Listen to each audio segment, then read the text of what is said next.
تمہاری ہمت کیسے ہوئی میرے گھر کی چیزوں کو ہاتھ لگانے کی؟ بیگم شہانہ کا ہاتھ ہوا میں بلند تھا اور ان کی آنکھوں میں شدید غصے کی آگ صاف جھلک رہی تھی۔ حویلی کی مالکن ہونے کا غرور ان کے چہرے پر تھا۔ ایمن جو بظاہر محض ایک عام سی لڑکی لگ رہی تھی، فرش پر بکھرے قیمتی گلدان کے شیشے کے ٹکڑوں کے پاس خاموشی سے کھڑی رہی۔ اس نے بچنے کی کوشش کی اور نہ ہی پلک جھپکائی، بلکہ ایک قدم آگے بڑھا کر سیدھا بیگم شہانہ کی آنکھوں میں جھانکا۔ اس گلدان میں میری ماں بانو کی چائے کا وہ آخری گھونٹ تو نہیں تھا بیگم صاحبہ، جس نے ان کا دل دھڑکنا بند کر دیا تھا۔ ایمن کی آواز بہت دھیمی تھی، لیکن اس کے الفاظ پورے حال میں کسی دھماکے کی طرح گونجے۔ ہوا میں بلند شہانہ کا ہاتھ وہیں کا وہیں جم گیا۔ ان کے چہرے پر موجود غصہ ایک سیکنڈ میں غائب ہو گیا اور اس کی جگہ رنگ تیزی سے پیلا پڑنے لگا۔ ان کی آنکھیں پھٹی کی پھٹی رہ گئیں، جیسے اپنے سامنے کسی زندہ انسان کو نہیں بلکہ برسوں پرانے کسی بھوت کو دیکھ لیا ہو۔ ان کے ہونٹ کانپے لیکن کوئی آواز نہیں نکلی۔ ایما نے ایک سرد مسکراہٹ کے ساتھ انہیں یوں بے بس اور ساکت کھڑا چھوڑا اور صفائی کا سامان وہیں چھوڑ کر کچن کی طرف مڑ گئی۔ رات کا اندھیرا حویلی پر پوری طرح چھا چکا تھا۔ پچھلے حصے میں موجود سرونٹ کوارٹر کا دروازہ ہلکی سی چڑچڑاہٹ کے ساتھ کھلا اور پھر تیزی سے بند ہو گیا۔ اندر مدھم سی روشنی جل رہی تھی۔ دیہانت سے بیٹھی حویلی کا پرانا اور وفادار سمجھے جانے والا ڈرائیور بابا رحمان پریشانی سے ہاتھ مل رہا تھا۔ ان کے چہرے کی جھریاں آج کچھ زیادہ گہری لگ رہی تھیں۔ شہانہ بہت خطرناک عورت ہے۔ 25 سال پہلے اس نے تجھے بھی نہیں چھوڑنا تھا۔ اگر میں راتوں رات تجھے لے کر نہ بھاگتا تو سیدھا اس کے منہ میں آ گئی ہے۔ ایمن جو چارپائی پر سر جھکائے بیٹھی تھی مسکرا کر اٹھی۔ اس کی آنکھوں میں ایک عجیب سی چمک تھی۔ میں بھاگنے نہیں آئی بابا، میں تو انہیں دوڑانے آئی ہوں۔ 25 سال میں نے اور آپ نے چھپ کر ڈر ڈر کر گزارے ہیں۔ اب ان کی باری ہے راتوں کی نیندیں حرام کرنے کی۔ لیکن اس نے تجھے گھر سے نکالا کیوں نہیں؟ تو نے اتنا بڑا گلدان توڑ دیا، الٹا اسے جواب بھی دے دیا۔ مجھے تو لگا تھا وہ اسی وقت تجھے دھکے دے کر نکال دے گی۔ بابا رحمان کی آواز میں الجھن اور حیرانی تھی، کیونکہ وہ مجھ سے ڈر گئی ہے۔ ایمن نے کھڑکی سے باہر حویلی کی اونچی دیواروں کو دیکھتے ہوئے کہا۔ ڈرا ہوا انسان دشمن کو اپنی نظروں کے سامنے رکھنا چاہتا ہے۔ وہ جاننا چاہتی ہے کہ مجھے کتنا پتہ ہے اور میں کون ہوں، اور میں اسی ڈر کا فائدہ اٹھاؤں گی۔ میں اسے اس حد تک پاگل کر دوں گی کہ وہ خود اپنی غلطیاں میرے قدموں میں لا کر رکھے گی۔ آج گلدان ٹوٹا ہے بابا، کل اس حویلی کا غرور ٹوٹے گا۔ اگلے صبح کا سورج حویلی کے لیے کوئی سکون نہیں لایا تھا۔ لاؤنج میں ڈائننگ ٹیبل پر عجیب سی خاموشی چھائی ہوئی تھی۔ نتاشا ہاتھ میں چائے کا مگ لیے کھڑی تھی۔ وہ اس گھر کی بڑی بہو تھی جسے رشتوں سے زیادہ اپنے اسٹیٹس اور بینک بیلنس سے غرض تھی۔ امی جان، مجھے آپ کی بالکل سمجھ نہیں آ رہی۔ نتاشا نے چائے کا مگ ذرا زور سے میز پر رکھا۔ اس 2 ٹکے کی لڑکی نے اتنا بڑا اور مہنگا نقصان کیا، آپ کا سب سے پسندیدہ گلدان توڑ دیا، اور آپ نے اسے نوکری سے نکالنے کی بجائے گھر کے کاموں پر پکا رکھ لیا۔ یہ کیا مذاق چل رہا ہے ہمارے گھر میں؟ بیگم شہانہ صوفے کے کونے پر بیٹھی مسلسل اپنے ناخن رگڑ رہی تھی۔ ان کے ماتھے پر پسینے کے قطرے صاف نظر آ رہے تھے، باوجود اس کے کہ کمرے میں اے سی چل رہا تھا۔ مجھے مت سکھاؤ نتاشا کہ مجھے یہ گھر کیسے چلانا ہے۔ شہانہ نے اپنی اندرونی بکھلاہٹ چھپانے کے لیے اچانک اونچی آواز میں جواب دیا۔ یہ میرا گھر ہے، میں جو چاہوں گی کروں گی۔ تم جاؤ یہاں سے، میرے سر میں بہت درد ہے۔ نتاشا کو یہ جواب ہضم نہیں ہوا۔ وہ آگے بڑھی اور طنزی انداز میں بولی، میں بس اتنا بتا رہی ہوں کہ یہ لڑکی مجھے کسی زاویے سے ٹھیک نہیں لگتی۔ اس کے تیور ملازموں والے ہیں ہی نہیں۔ آج گلدان توڑا ہے، کل کو گھر کی کوئی اور چیز غائب کر دے گی تو آپ مجھ سے مت کہیے گا۔ میں نے کہا نا، تم اپنے کام سے کام رکھو اور جاؤ اپنے کمرے میں۔ شہانہ اپنی جگہ سے ایک جھٹکے سے اٹھی اور تیزی سے قدم اٹھاتی ہوئی اپنے کمرے کی طرف چلی گئے۔ نتاشا انہیں حیرانی سے جاتے دیکھتی رہ گئی۔ یہ وہ شہانہ بالکل نہیں تھی جو گھر کے ایک فرد پر اپنی مرضی چلاتی نہیں اور کسی کی مجال نہیں ہوتی تھی کہ ان کے سامنے اونچی سانس بھی لے۔ آج ان کی آواز میں غصے سے زیادہ گھبراہٹ تھی۔ اس دن دوپہر کے وقت راہداری بالکل خاموش تھی۔ ایمن صفائی کا کچھ سامان لیے گزر رہی تھی کہ سامنے سے دانیال آ گیا۔ وہ حویلی کا بڑا بیٹا تھا جس کی چال میں بلا کا تکبر اور باتوں میں مال و دولت کا غرور تھا۔ اس نے جان بوجھ کر ایمن کے بالکل سامنے قدم رکھ کر اس کا راستہ روکا۔ مجھے نہیں پتا تم نے میری ماں پر کون سا جادو کیا ہے کہ انہوں نے تمہیں اس گھر میں ٹکنے دیا۔ دانیال نے اسے سر سے پاؤں تک ناپتے ہوئے کہا۔ اس کی آواز میں دھمکی تھی۔ لیکن مجھ سے ہوشیار رہنا، میں اس گھر کا وارث ہوں۔ میری نظروں سے اس حویلی میں کچھ نہیں چھپتا۔ اگر تم نے کوئی چالاکی کرنے کی یا اس گھر کا ماحول خراب کرنے کی کوشش کی تو میں تمہیں یہاں سے دھکے مار کر نکالوں گا۔ پھر ماں بھی تمہیں نہیں بچا سکیں گی۔ ایمن نے سر جھکا لیا جیسے وہ اس کی کڑکدار آواز سے بہت ڈر گئی ہو۔ جی بڑے صاحب، میں بھلا کیا چالاکی کروں گی؟ میں تو بس ایک غریب سے ملازمہ ہوں۔ میرا آپ جیسے بڑے لوگوں سے کیا مقابلہ؟ اس نے معصومیت سے جواب دیا اور پھر آہستہ سے سر اٹھا کر سیدھا دانیال کی آنکھوں میں دیکھا۔ لیکن بڑے صاحب، ایک بات کہوں؟ کیا؟ دانیال نے اکڑ کر سینہ چوڑا کرتے ہوئے پوچھا۔ کہتے ہیں وارث کی شکل اپنے باپ سے ملتی ہے کیونکہ وہ اسی کا خون ہوتا ہے، لیکن آپ تو بالکل بیگم صاحبہ پر گئے ہیں۔ ایمن کی آواز میں بلا کی مٹھاس تھی، مگر الفاظ کسی تیز دھار چھری کی طرح تھے۔ آپ کے چہرے پر یا آپ کی چال میں چھوٹے صاحب کی طرح اپنے بابا کا کوئی عکس نہیں ہے، بالکل الگ ہیں۔ دانیال کا منہ غصے اور حیرانی سے کھل گیا۔ اس سے پہلے کہ وہ کچھ کہتا یا اسے ڈانٹتا، ایمن خاموشی سے اس کے پاس سے گزر کر آگے چلی گئی۔ دانیال غصے سے مٹھیاں بھینچتے ہوئے پیچھے مڑا تاکہ اسے روکے اور وہیں ٹھٹک گیا۔ چند قدم کے فاصلے پر سمت کھڑا تھا۔ وہ حویلی کا چھوٹا بیٹا تھا جو عموماً خاموش رہتا تھا، گھر کے الجھنوں اور سیاست سے دور اپنی ہی دنیا میں مگن رہنے والا انسان۔ دیکھ کیا رہے ہو؟ دانیال نے اپنا سارا غصہ سمت پر نکالا۔ تمہیں کوئی کام نہیں ہے کیا جو دیواروں کے ساتھ کان لگا کر کھڑے ہو؟ سمد اپنی جگہ سے 1 انچ بھی نہیں ہلا۔ اس کی نظریں وہیں جمی تھی جہاں سے ایمن ابھی مڑ کر گئی تھی۔ اس کے چہرے کا تاثر بہت عجیب تھا۔ کچھ نہیں بھائی، سمد نے دھیمی اور گہری آواز میں کہا۔ اس کے ماتھے پر سوچ کی لکیریں واضح تھیں۔ میں کچھ سن نہیں رہا تھا، بس یہ سوچ رہا ہوں کہ وہ لڑکی ٹھیک ہی تو کہہ رہی تھی۔ کیا مطلب ہے تمہارا؟ دانیال کی آواز مزید تیز ہو گئی۔ مطلب یہ بھائی، سمد نے پہلی بار دانیال کی آنکھوں میں آنکھیں ڈال لی، کہ آپ واقعی بابا جیسی کیوں نہیں دکھتے؟ ہم دونوں بھائیوں میں کچھ بھی ایک چھوٹی سی عادت بھی ایک جیسی کیوں نہیں ہے؟ میں نے آج تک اس بات پر غور کیوں نہیں کیا؟ دانیال کا رنگ غصے سے مزید سرخ ہو گیا۔ بکواس بند کرو اپنی، اور اس 2 ٹکے کی ملازمہ کی باتوں میں آنے کی کوئی ضرورت نہیں ہے۔ دماغ خراب ہو گیا تمہارا؟ وہ پاؤں پٹکتا ہوا وہاں سے چلا گیا، لیکن سمت وہیں راہداری میں اکیلا کھڑا رہ گیا۔ اس کے ذہن میں ایمن کی کہی ہوئی بات کسی بیج کی طرح گڑ کر جڑیں پکڑ چکی تھی۔ اسے پہلی بار شدت سے محسوس ہو رہا تھا کہ اس گھر کی پرسکون دیواریں اس سے کوئی بہت بڑا سچ چھپا رہی ہیں، کوئی ایسا سچ جس کی تلاش اسے خود کرنی پڑے گی۔ لیپ ٹاپ کی کی بورڈ پر نتاشا کی انگلیاں تیزی سے حرکت کر رہی تھیں۔ اسکرین پر مختلف بینکوں کے آن لائن پورٹل اور گاڑیوں کے منتقلی کے فارم کھلے تھے۔ پچھلے 1 مہینے میں اس گھر کی فضا بالکل بدل چکی تھی۔ ایک عام سے ملازمہ کے آنے سے حویلی کی مضبوط ستونوں میں دراڑیں پڑنا شروع ہو گئی تھیں۔ دروازہ کھلنے کی آواز پر اس نے اسکرین تھوڑی سی نیچے کی۔ دانیال تھکے ہوئے قدموں کے ساتھ اندر داخل ہوا اور جھنجھلاہٹ میں اپنی ٹائی کی گرہ ڈھیلی کرنے لگا۔ پچھلے 30 دنوں سے اس گھر میں جو تماشا لگا ہے، تم اس پر اندھے ہو سکتے ہو دانیال، میں نہیں۔ نتاشا نے لیپ ٹاپ بیڈ کی سائڈ پر رکھا اور اٹھ کھڑی ہوئی۔ میں نے اپنے جوائنٹ اکاؤنٹ سے ساری رقم اپنے پرسنل اکاؤنٹ میں ٹرانسفر کر لی ہے۔ دانیال کے ہاتھ ٹائی پر ہی رک گئے۔ تمہارا دماغ خراب ہے؟ یہ کیا حرکت ہے؟ ہم دونوں کے دستخط کے بغیر تم نے اتنی بڑی رقم کیسے نکالی؟ حرکت نہیں، اپنے مستقبل کی حفاظت ہے۔ نتاشا اس کے قریب آئے۔ ایمن کو اس گھر میں آئے پورا 1 مہینہ گزر چکا ہے۔ تم نے نوٹ کیا کہ تمہاری ماں نے پچھلے 4 ہفتوں میں جائیداد کا ایک کاغذ، حتیٰ کہ ایک چھوٹی سی دکان بھی تمہارے نام کیوں نہیں کی؟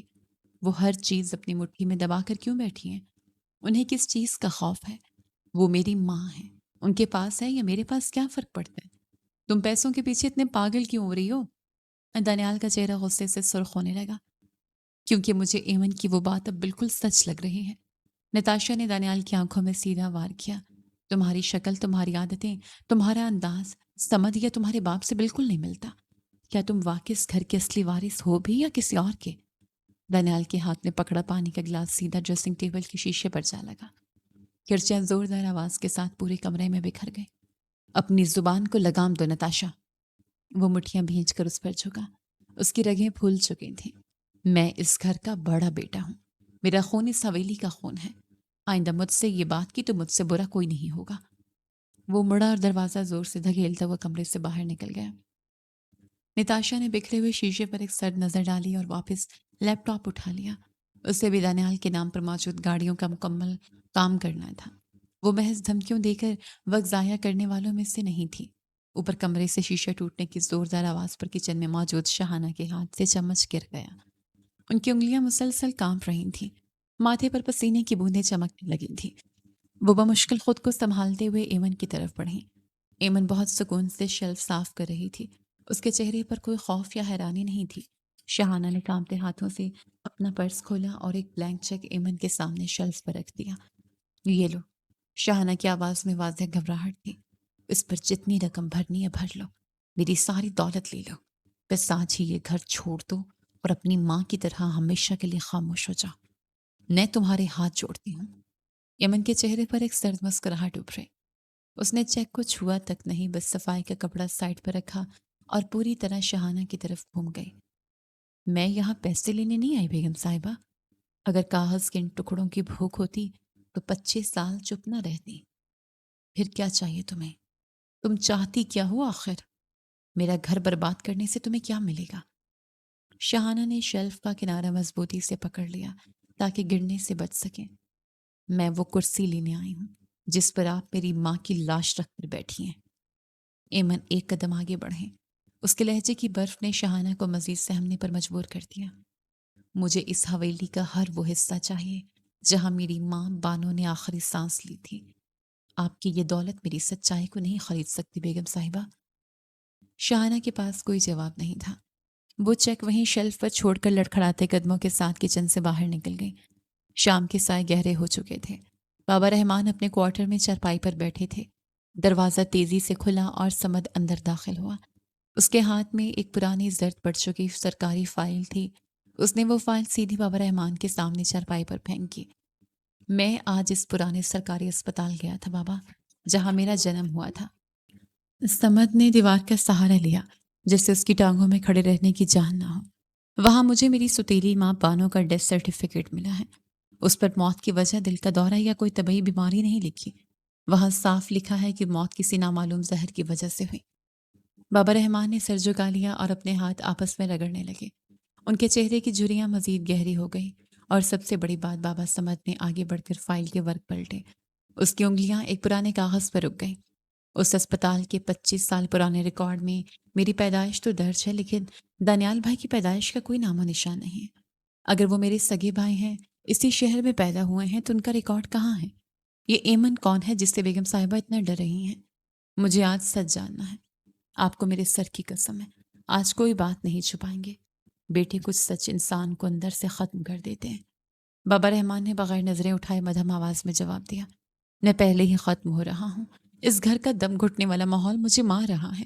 بس مجھے سچ بتائیں، کبھی بیگم صاحبہ سے پوچھا ہے کہ ان کی پہلی نامکمل شادی سے جو بیٹا تھا وہ کہاں گیا؟ سمد وہیں چرپائی کے کنارے پر گرنے کے انداز میں بیٹھا۔ اس کے دماغ میں سنسناہٹ ہونے لگی۔ پہلی شادی؟ یعنی دانیال بھائی اس سے پہلے کی بات مکمل ہوتی۔ حویلی کے اندر سے ایک بہت زوردار آواز ابھرے۔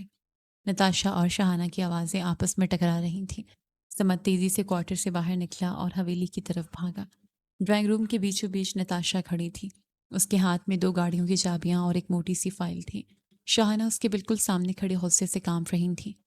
میں نے دانیال کے نام کی دونوں گاڑیاں اپنے نام ٹرانسفر کروا لی ہیں۔ بینک اکاؤنٹ میں بھی اب اس کے نام پر 1 روپیہ نہیں ہے۔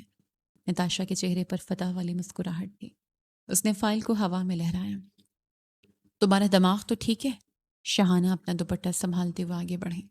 تم میرے بیٹے کے پیسے اور گاڑیاں کیسے لے سکتی ہو؟ یہ سب میری محنت کی کمائی ہے۔ تم میرے گھر میں رہ کر مجھ سے ہی دھوکا کر رہی ہو۔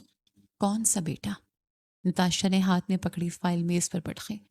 وہ شخص جس کا اس خاندان سے، اس حویلی کی مٹی سے رتی برابر خونی رشتہ ہی نہیں۔ میں ایک ایسے بے نام شخص کے ساتھ زندگی نہیں گزار سکتی جو خود کسی اور کے ٹکڑوں پر پل رہا ہو۔ میں نے اس حویلی کے وارث سے شادی کی تھی، آپ کے کسی پرانے راز سے نہیں، اور میں اپنا حصہ لیے بغیر یہاں سے نہیں جاؤں گی۔ ایک زوردار تھپڑ کی آواز پورے حال میں گونجی۔ شہانہ کا ہاتھ نتاشا کے گال پر پوری قوت سے پڑا تھا۔ نتاشا کا چہرہ ایک طرف مڑ گیا۔ اپنی اوقات میں رہو نتاشا، شہانہ پوری طاقت سے چلائیں۔ ان کی آنکھوں میں وحشت تھی۔ میں نے دانیال کو یہ نام دیا ہے، میں نے اسے اس حویلی کا وارث بنایا ہے۔ وہ میرا خون ہے، میری پہلی پہچان ہے۔ کوئی اس سے یہ سب نہیں چھین سکتا، تم بھی نہیں۔ دروازے کے پاس کھڑے سمد کے قدم وہیں جم گئے۔ شہانہ کے الفاظ اس کے ذہن پر ہتھوڑے کی طرح برس رہے تھے۔ میں نے دانیال کو یہ نام دیا ہے۔ اس نے ایک نظر اپنی ماں پر ڈالی جو غصے اور ڈر کے ملے جلے جذبات سے ہانپ رہی تھی، اور پھر نتاشا کو دیکھا جو اپنا گال پکڑے غصے سے انہیں گھو رہی تھی۔ سمد نے پیچھے کی طرف قدم بڑھایا اور خاموشی سے مڑ گیا۔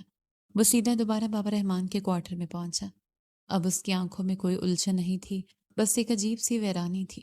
وہ چلتا ہوا آیا اور بابا رحمان کے پاس چارپائی پر بیٹھ گیا۔ تو دانیال بھائی میرے بابا کی بیٹے نہیں ہیں؟ وہ اس حویلی کا خون نہیں ہے؟ سمد نے چارپائی کا پایا مضبوطی سے پکڑا۔ اس کے ہاتھ کی رگیں ابھر آئیں۔ بابا رحمان نے نفی میں سر ہلا دیا۔ نہیں بیٹے، شاہانہ بیگم دانیال کو اپنی پہلی شادی سے ساتھ لے کر آئی تھیں۔ وہ تمہارے بابا کا خون نہیں ہے۔ اسے صرف اس حویلی کی وراثت پر بٹھانے کے لیے تمہارے بابا کے نام سے جوڑا گیا تھا۔ اور ایمن، وہ یہاں کیا لینے آئی ہے؟ اس کا بانو ماں سے کیا رشتہ ہے؟ تمہارے بابا کی پہلی بیوی بانو تھی۔ وہ تم سے سگی ماں سے بڑھ کر پیار کرتی تھی۔ اس رات بانو کو رستے سے ہٹا دیا گیا۔ موت قدرتی نہیں تھی، تم خود سرٹیفکیٹ دیکھ چکے ہو۔ میں نے اس رات بانو کی چھوٹی سی بچی کو رات کے اندھیرے میں حویلی سے نکالا تاکہ اس کی جان بچ سکے۔ میں اسے لے کر شہر سے بہت دور چلا گیا۔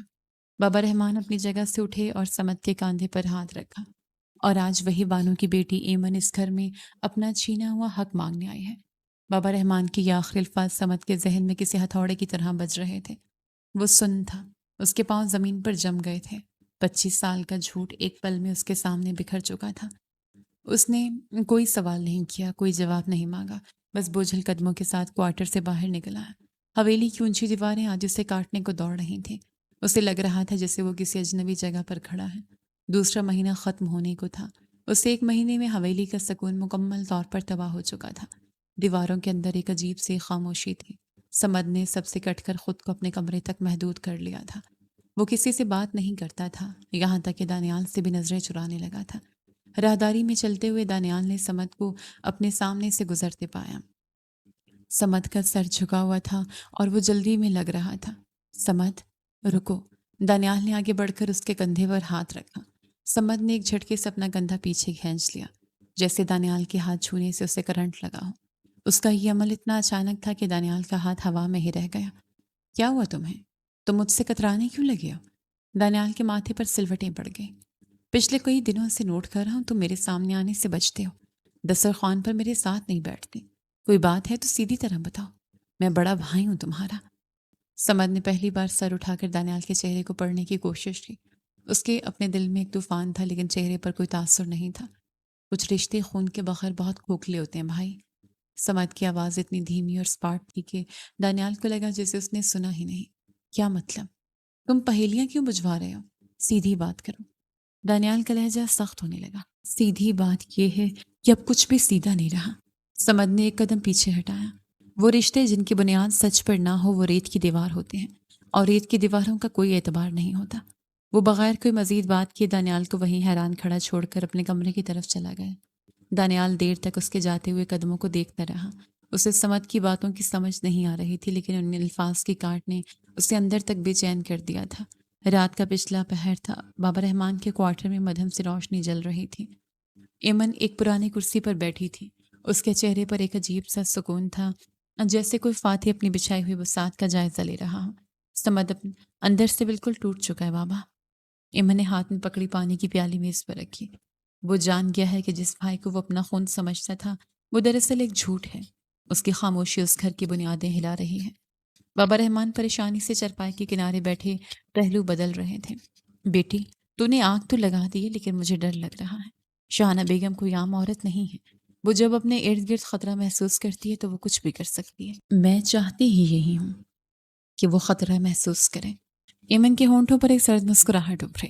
جب انسان پر دباؤ بڑھتا ہے تو وہ گھبراہٹ میں غلطیاں کرتا ہے۔ بیگم شاہانہ کا دماغ اس وقت پاگل پن کا شکار ہو رہا ہے۔ ان کی عقل ٹوٹ رہی ہے۔ ان کے اپنے بیٹے بہو سب ان کے خلاف کھڑے ہیں۔ انہیں اب صرف ایک ہی راستہ نظر آئے گا، اور وہی ان کی سب سے بڑی غلطی ہوگی۔ احتیاط کرنا بیٹی۔ بابا رحمان نے گہری سانس لی۔ وہ جب ڈرتی ہے تو جان لیوا ہو جاتی ہے۔ 25 سال پہلے بھی اس نے ڈر کر ہی تیری ماں کو وہ بات مکمل نہیں کر سکے۔ میں وہ بانو نہیں ہوں بابا جو خاموشی سے ان کا دیا ہوا پیالہ پی لوں۔ ایمن نے اٹھتے ہوئے جواب دیا۔ میں ان کی نیندیں اڑانے آئی ہوں، اور اب وہ وقت قریب آ گیا ہے۔ اوپر نتاشا کے کمرے میں روشنی جل رہی تھی۔ بیڈ پر 2 بڑے سوٹ کیس کھلے پڑے تھے۔ نتاشا الماری سے اپنے کپڑے اور قیمتی سامان نکال کر تیزی سے بیگ میں ڈال رہی تھی۔ اس کی حرکتوں میں کوئی گھبراہٹ نہیں تھی، بلکہ ایک پکا ارادہ تھا۔ کمرے کا دروازہ زور سے کھلا۔ دانیال اندر داخل ہوا۔